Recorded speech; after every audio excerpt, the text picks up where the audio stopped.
प्रदेश में हो रही लगातार बारिश के बीच में जहां पर नदियां उफान पर हैं, तो वहीं पर उत्तर मध्य प्रदेश के मुख्यमंत्री शिवराज सिंह चौहान ने बाढ़ प्रभावित क्षेत्रों का हवाई सर्वेक्षण किया। चंबल नदी के आसपास के गांव में बाढ़ से प्रभावित लोगों से मुलाकात की और मुलाकात करने के बाद में जहां बाढ़ पीड़ितों का हाल जाना, वहीं पर उन्होंने प्रदेश की जनता को धैर्य बनाए रखने और उन्होंने कहा कि बाढ़ का पानी उतर जाने के बाद में सभी लोगों को समुचित सहायता उपलब्ध कराई जाएगी। उन्होंने यह भी कहा कि जिस प्रकार से बाढ़ से प्रभावित लोग प्रभावित हुए हैं वह उनकी चिंता कर रहे हैं और उसके लिए सभी उपाय किए जाने की कोशिश कर रहे हैं। पहले उनका ध्यान उन सभी लोगों पर लगा हुआ है जिससे किसी की जान ना जाए।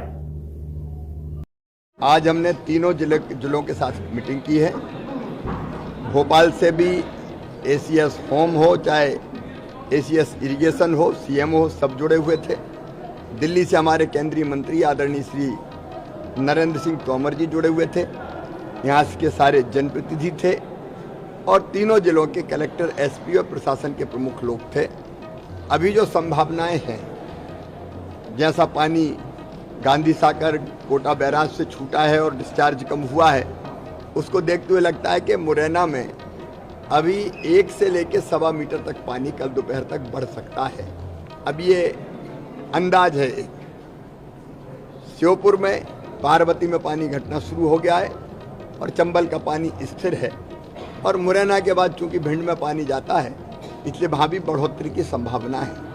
हमने उसको ध्यान में रखते हुए केवल 1.25 मीटर नहीं, अगर और भी ज़्यादा पानी बढ़ता है तो हमारे पास अब साइंटिफिक असेसमेंट है कि कितना पानी बढ़ेगा तो कौन सा गांव डूब में आएगा।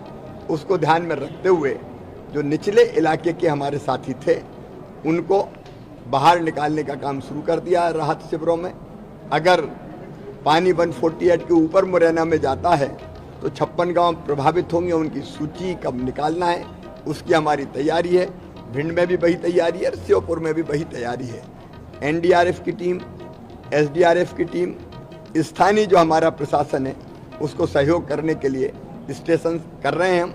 कुछ आ गई है, कुछ आने वाली है। अगर बहुत आवश्यकता पड़ी तो रेस्क्यू के लिए ज़रूरत पड़ी तो हेलीकॉप्टर भी हम उपलब्ध कराएंगे। मुझे लगता है वैसी स्थिति आएगी नहीं, लेकिन तैयारी हमारी पूरी है। राहत शिविरों में भोजन और बाकी आवश्यक व्यवस्थाएं वो हम सब कर रहे हैं जो राहत शिविर में आवश्यक होती है। तो कोशिश हमारी यही है कि कोई ऐसी परिस्थिति हम नहीं बनने देंगे कि जिससे पानी बढ़ने के कारण जनजीवन पर कोई संकट पैदा हो। लोगों की ज़िंदगी की सुरक्षा हमारी सबसे पहली प्राथमिकता है और उसको मद्देनजर रखते हुए जो आवश्यक व्यवस्थाएं हैं वो सारी की जा रही है। चंबल के नारे के जो उन्हें बाहर क्यों नहीं बताया जाता है, हर बार ये स्थिति बनती है। ये जनता से चर्चा करके संभव होता है।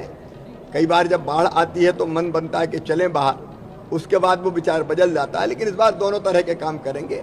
पानी नीचे जाने के बाद फिर गांव वालों से चर्चा करके उपयुक्त स्थान कौन से हो सकते हैं केवल नीचे स्थान वालों के लिए, तो उसके बारे में भी फैसला करेंगे। चंबल में बाढ़ हर बार की परेशानी है। आपके गांव में हर साल बाढ़ जैसे हालात बनते हैं, घर छोड़ना पड़ता है। इस समस्या का स्थायी निदान करने के लिए हम निचाई पर बसे गांव को ऊंचाई जगहों पर स्थापित करेंगे। ये बातें मुख्यमंत्री शिवराज सिंह चौहान ने बुधवार की शाम बीसलपुर कुथियाना गांव के बनाए गए राहत शिविर में बाढ़ पीड़ित परिवारों से चर्चा के दौरान कही। लेकिन बाढ़ पीड़ित नीवरीपुरा गांव की सीमा पत्नी सेवाराम ने फूट फूट कर रोते हुए जो जवाब दिए वह सुनकर कुछ पल के लिए सन्नाटा पसर गया। महिलाओं ने कहा कि हर बाढ़ में यही भरोसा दिया जाता है, बाढ़ की आपदा बीतने के बाद कोई सुध नहीं लेता। इसके बाद अन्य महिलाओं ने भी अपनी पीड़ा सुनाते हुए कहा कि उन्हें कपड़े, राशन ये सब नहीं चाहिए, बस सुरक्षित जगह पर घर बना करके दे दीजिए। मुख्यमंत्री शिवराज सिंह चौहान बुधवार की शाम को मुरैना में आई बाढ़ का हवाई निरीक्षण किया। मुख्यमंत्री ने चंबल नदी और आसपास के गाँव फसलों में हुए नुकसान का जायजा लिया। इसके बाद मुख्यमंत्री का हेलीकॉप्टर मुरैना में 5वीं वाहिनी के हेलीपैड पर उतरा। यहाँ से सड़क मार्ग से अम्बा के बीरपुर कुथियाना गांव में बाढ़ पीड़ितों के लिए बनाए गए राहत शिविर पहुंचे। राहत शिविर में आधा दर्जन से ज़्यादा गांव के सैकड़ों परिवारों को रखा गया। यहां पहुंचकर बाढ़ पीड़ितों से मिले और उनके हालचाल जाने। सीएम ने मुख्यमंत्री ग्रामीणों से कहा कि आज रात में पानी बढ़ेगा। गुरुवार दोपहर बाद जलस्तर कम होने की उम्मीद है। जब तक आपदा के हालात हैं तब तक पूरा प्रशासन आपके खान पान रहन सहन की व्यवस्था करेगा। इस पर महिलाओं ने कहा कि हमें कपड़े रोटी नहीं चाहिए, ऐसी जगह मकान चाहिए जहां हर साल बाढ़ के कारण बेघर नहीं होना पड़े। इस पर सीएम ने अफसरों से बात करके जल्द ही ट्यूब वाले गांव को ऊंचाई पर बसाए जाने का आश्वासन भी दिया। इसके बाद मुख्यमंत्री शिवराज सिंह ने फोन पर क्षेत्रीय सांसद केंद्रीय मंत्री नरेंद्र सिंह तोमर से चर्चा की। अम्बा मुरैना क्षेत्र के हालात बताए और कहा कि वीरपुर कुथियाना सहित ऊंचाई पर बसे गांव को ऊंचे स्थानों पर विस्थापित करेंगे। जो भी नुकसान हुआ है उसका जल्द मुआवजा दिलाया जाएगा।